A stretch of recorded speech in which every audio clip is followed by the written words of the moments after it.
Siapapun pasti sama denganku, ingin anaknya mendapat pasangan yang sangat ideal. Setidaknya di mata seorang ibu. Aku sangat tahu seperti apa Brian, anakku satu-satunya. Seolah aku bisa membaca setiap hal yang ia pikirkan. Perjuangan yang ia lakukan untuk bisa mendapatkan sebuah pekerjaan dan jabatan impiannya, atau kisah romansa yang tiap kali ia jalani selalu gagal. Aku sangat tahu. Aku cukup berpengalaman dalam hal percintaan dan menganggap diriku sudah tahu semua tipikal wanita atau pria di dunia ini. Jadi, ketika Brian mengenalkanku pada Laura, aku sudah tahu kalau wanita itu tidak tepat untuk anakku. Mah, ini Laura pacarku. Atau mungkin sebentar lagi kami akan tunangan, kata Brian sambil menarik lembut lengan Laura. Wanita itu tersenyum ke arahku dan aku membalas senyumnya. Kami berbincang banyak hal saat makan malam. Lalu ia memberiku sebuah bingkisan. Kata Brian, "Kamu suka manisan cherry? Ini aku belikan sedikit," ucap Laura sambil menyerahkan kantung bergambar bunga mawar. "Ah iya, aku memang sangat menyukainya. Terima kasih," balasku, lalu menerima bingkisan itu. Dia pasti ingin menyogokku agar terlihat baik. Aku mengenalmu wanita muda, pikirku. Setiap wanita yang baru saja bertemu dengan keluarga dari pujaan hatinya pasti akan memberi atau melakukan sesuatu agar terlihat baik. Tapi di mataku itu tidak menutupi seperti apa dirinya yang sebenarnya.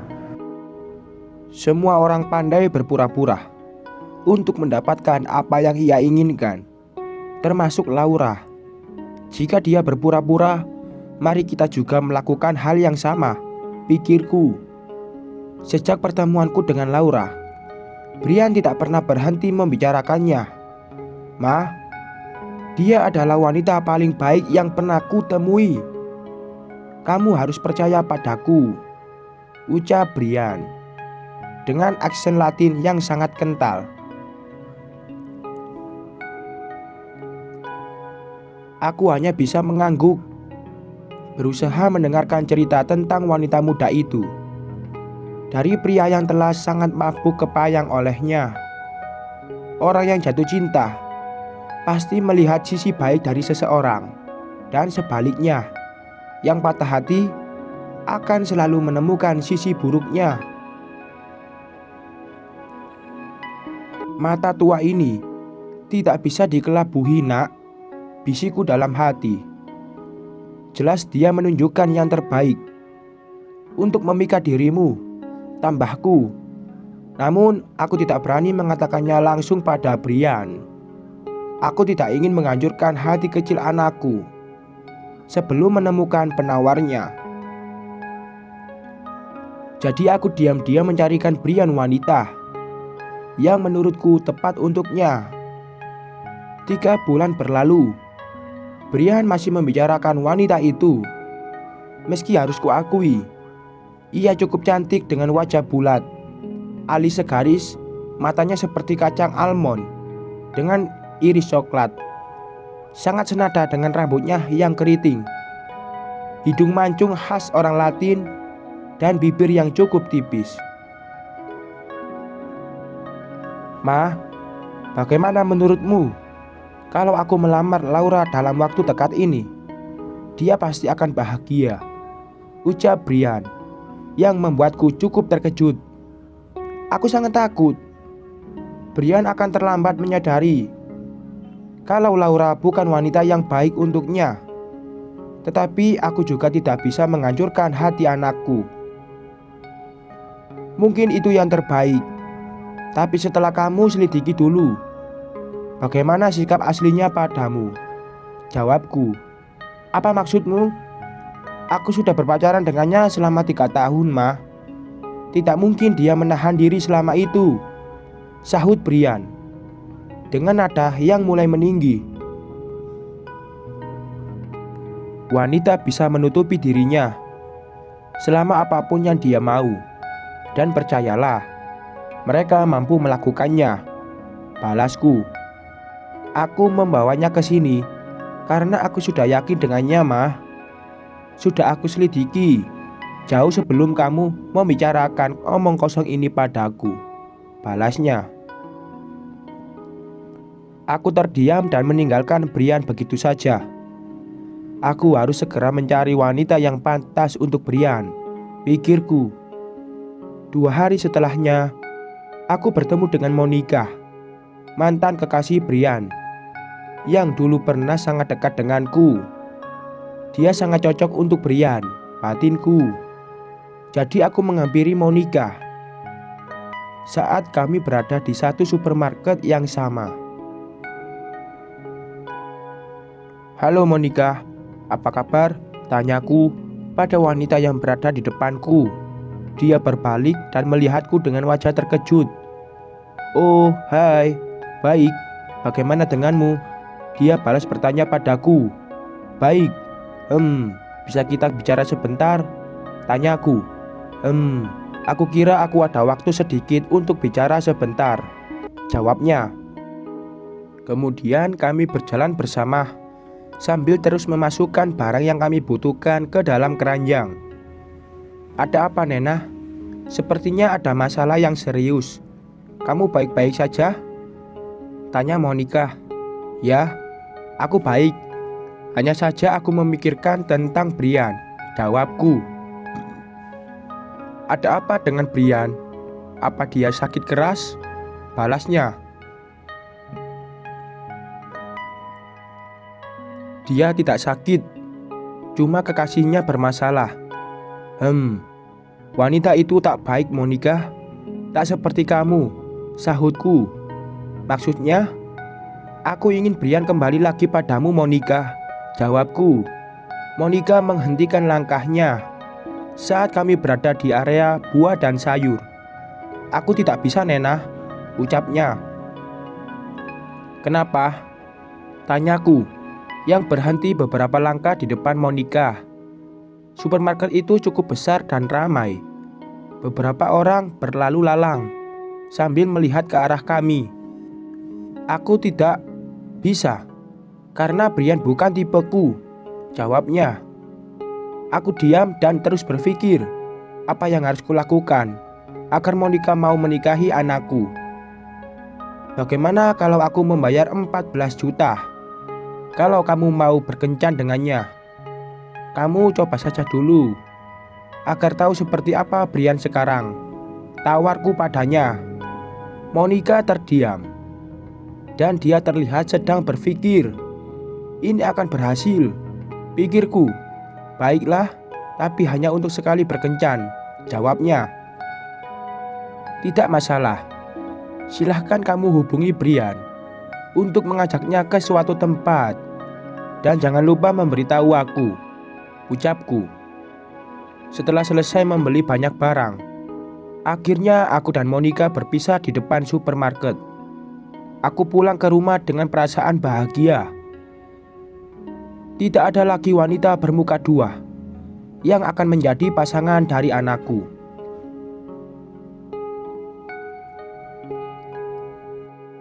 1 minggu kemudian, Monica mengirimkan foto kebersamaannya dengan Brian di sebuah kafe. Dan di saat yang bersamaan, Laura datang membawakan aku kue buatannya. "Nena, aku membawakan kamu ini, blueberry cheesecake buatanku. Aku harap ini cukup enak sampai kau tidak perlu memuntahkannya," ucap Laura sambil menaruh kue itu di atas meja makan. "Kamu di sini? Bukannya Brian menunggumu di kafe di dekat taman?" tanyaku. Wajah Laura terlihat sangat bingung.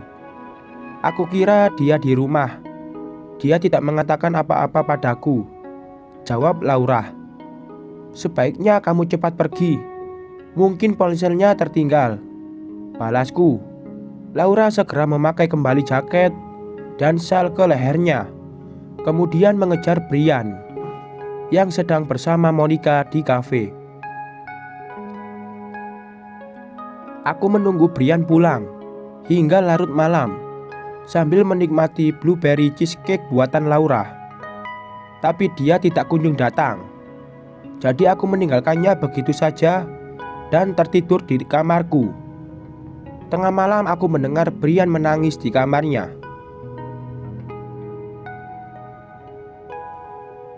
Ia membuang semua barang yang ada di area sekitarnya. Sepertinya rencanaku berhasil, gumamku.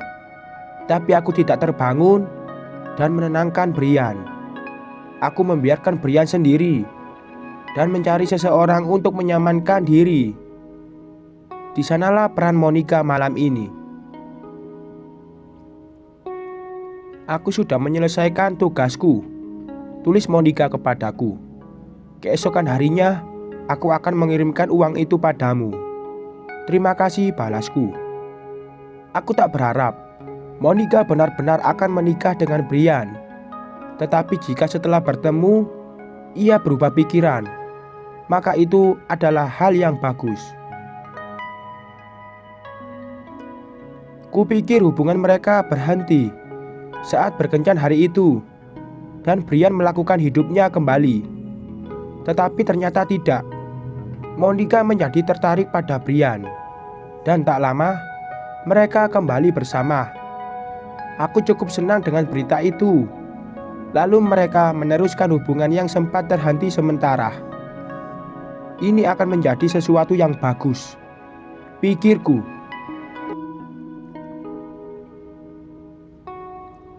Satu tahun kemudian, Brian mengulangi permintaannya padaku. Tetapi kali ini tentu saja dengan Monica. Tanpa perlu pikir panjang, aku mendukung penuh hubungan mereka. Rencanaku berhasil. Begitu pula dengan rencana pernikahan mereka.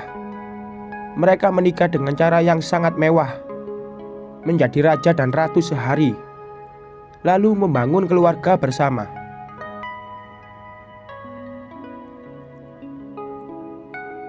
Mereka memilih untuk tinggal di rumah Brian yang ia beli beberapa saat sebelum pernikahan itu berlangsung. Hanya 2 minggu. 2 minggu terbaik di hidupku di mana aku merasa benar-benar bahagia. Tiba-tiba Brian datang ke rumahku dan terlihat sangat kesal.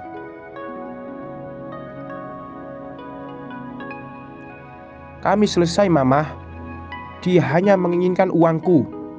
Tanpa uang aku yakin dia tidak akan mau hidup bersamaku, teriak Brian sambil terisak di ruang keluarga kami. Aku yang ada di sana hanya diam terpaku, menatap anakku yang paling kucinta menangis dan meraung, merasa sangat tersakiti. Aku berjalan mendekat, menenangkannya, dan ia menangis di pelukanku. Perasaan bersalah mulai menghantui. Gelisah, marah, sedih, semua menjadi satu di kepalaku. Badanku terasa panas dingin, lidahku keluh, dan mataku mulai berkaca-kaca. Apa yang terjadi pada anakku? Apa yang sudah kulakukan? Tanyaku dalam hati. Aku mengacaukan semuanya. Wanita yang kutuduh bermuka dua. Mungkin dia benar-benar mencintai anakku. Tetapi aku memilih wanita yang kuyakini bisa membuat anakku bahagia. Sekarang bayangan kebahagiaan yang akan dirasakan anakku hilang sudah, menguap bersama udara yang menyesakkan dadanya.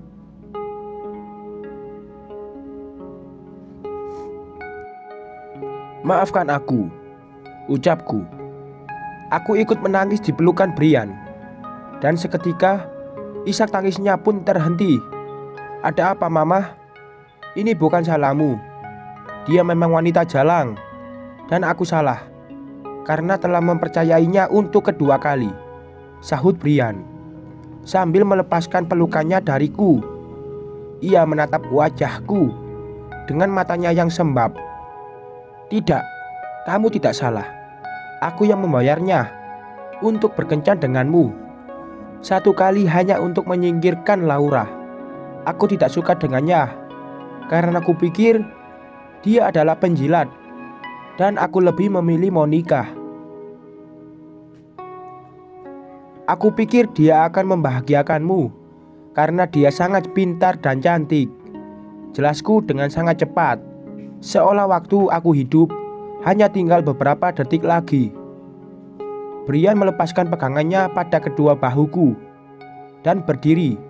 Ia kecewa, sangat kecewa, atau mungkin marah. Bisa jadi ia sangat marah. Brian diam. Ia hanya berjalan di satu arah, lalu berbalik dan berjalan ke arah satunya.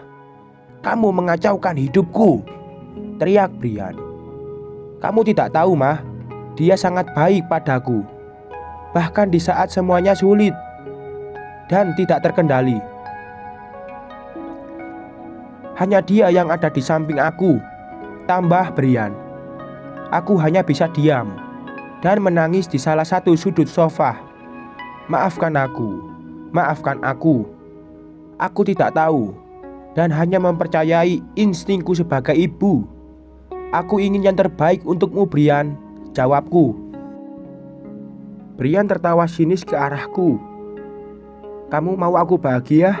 tanyanya, dan aku hanya mengangguk dengan antusias berharap Brian akan memaafkan aku, lalu melupakan semuanya. "Tinggalkan aku. Mulai sekarang, jangan pernah mencampuri urusan pribadiku," balasnya, yang kemudian meninggalkan aku sendiri di ruangan. Brian pergi ke kamarnya dan setengah jam kemudian ia keluar membawa semua koper miliknya. "Kamu mau kemana, Brian? Jangan tinggalkan aku sendiri di sini," pintaku dengan banjir air mata. Tetapi Brian tidak mendengarkanku dan terus berjalan ke arah pintu. Aku berlari dan menghalangi pintu itu, dan Brian berhenti tepat di depanku. "Minggir, Mah, aku harus pergi. Aku harus mendapatkan Laura kembali. Kamu sudah mengacaukan semuanya, dan tidak hanya aku, tetapi juga Laura. Instingmu sebagai seorang ibu ternyata tidak cukup bagus untukku. Atau mungkin kamu memang bukan ibuku. Aku harus mengatasi semua masalah ini sendiri. Dan aku tidak ingin bertemu dengan kamu lagi," ucapnya. Aku tetap diam dan tak bergeming di depan pintu itu.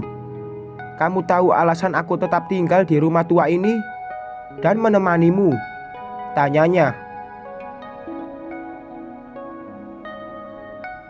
"Karena aku sangat mencintai kamu, Mah. Sangat. Tapi kamu sudah mengkhianati aku, menghancurkan hidupku, dan bahkan tidak percaya pada anakmu sendiri. Kamu tahu kalau itu sangat menyakitkan untukku," tambahnya. Kalimat yang terlontar dari mulut Brian benar-benar seperti tamparan keras untukku. Aku menyadari apa yang sudah kulakukan, meskipun tidak pernah bermaksud untuk menghancurkan hidup anakku sendiri. Tapi kali ini aku menyingkir dari pintu dan membiarkannya pergi. Aku tahu betapa menyakitkan dikhianati oleh orang yang paling dicintai, hingga rasanya tidak mau melihat wajahnya lagi. Aku menyingkir dan Brian pergi begitu saja dengan mobilnya. Ia menghilang di tengah keramaian jalan. Dan sejak itu Brian tidak pernah lagi kembali. Ia tidak pernah mengunjungiku atau menelponku. Dia hilang, seolah ditelan bumi bulat-bulat. Aku tidak tahu kemana harus mencari anakku. Dan sepertinya ia sudah mengganti nomor ponselnya. Rasa sakit yang kurasakan jauh lebih mengerikan daripada kehilangan seorang kekasih. Tapi mungkin ini ganjaran yang tepat, karena aku telah menghancurkan kehidupannya.